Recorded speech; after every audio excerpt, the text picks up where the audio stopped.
की पूर्व मुख्यमंत्री और कांग्रेस की लोकप्रिय नेताओं में से एक रही शीला दीक्षित का दिल का दौरा पड़ने से निधन हो गया। शनिवार सुबह उन्हें दिल्ली के एस्कॉर्ट अस्पताल में भर्ती कराया गया था।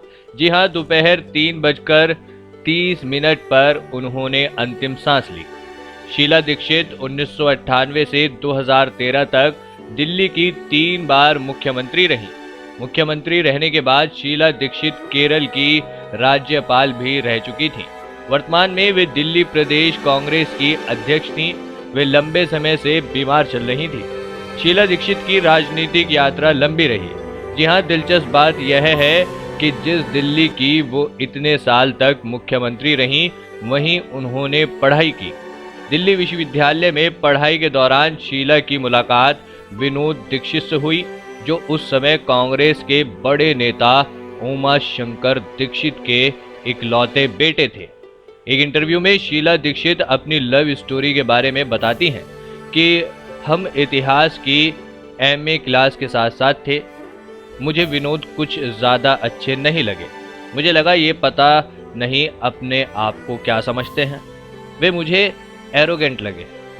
इसके बाद हमारी दोस्ती की शुरुआत इस तरह हुई कि हमारी एक दोस्त और विनोद का एक दोस्त प्रेमी प्रेमिका थे। हमने एक बार उनके झगड़े को सुलझाया था। इसके बाद हम मिलने लगे।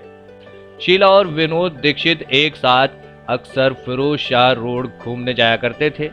एक बार डीटीसी की 10 नंबर बस पर वे दोनों चांदनी चौक से गुजर रहे थे, तो विनोद ने कहा कि मैं अपनी माँ से कहने वाला हूँ कि मैं जिस लड़की को पसंद करता हूँ वो तुम हो। विनोद ने उसी दिन शीला दीक्षित के सामने शादी का प्रस्ताव रख दिया था।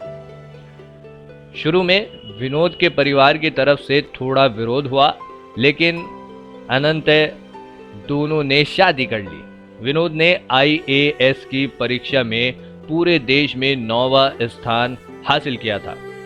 विनोद के पिता उमा शंकर दीक्षित 1974 में देश के गृह मंत्री भी बने थे और वे इंदिरा गांधी के बेहद करीबी माने जाते थे। 80 के दशक में एक रेल यात्रा के दौरान शीला दीक्षित के पति विनोद दीक्षित की हार्ट अटैक से मौत हो गई। इसके बाद शीला ने बच्चों को भी संभाला और ससुर की राजनीतिक विरासत को भी संभाला। वे पहली बार कन्नौज से लोकसभा चुनाव जीती। जी हां, राजीव गांधी सरकार में उन्हें केंद्र में मंत्री बनाया गया। शीला दीक्षित 1998 से 2013 तक दिल्ली की 3 बार मुख्यमंत्री रहीं।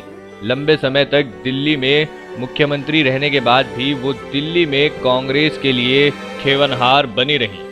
जी हां, 2013 के चुनाव में अरविंद केजरीवाल से हार के बाद ऐसा लग रहा था कि वे शायद ही वापसी कर पाएं, लेकिन जनवरी 2019 में कांग्रेस आलाकमान ने उन्हें फिर से दिल्ली कांग्रेस का अध्यक्ष बनाया। दोस्तों, फिलहाल इस वीडियो में इतना ही। देश विदेश की अन्य खबरों के लिए चैनल को सब्सक्राइब जरूर कीजिए। धन्यवाद।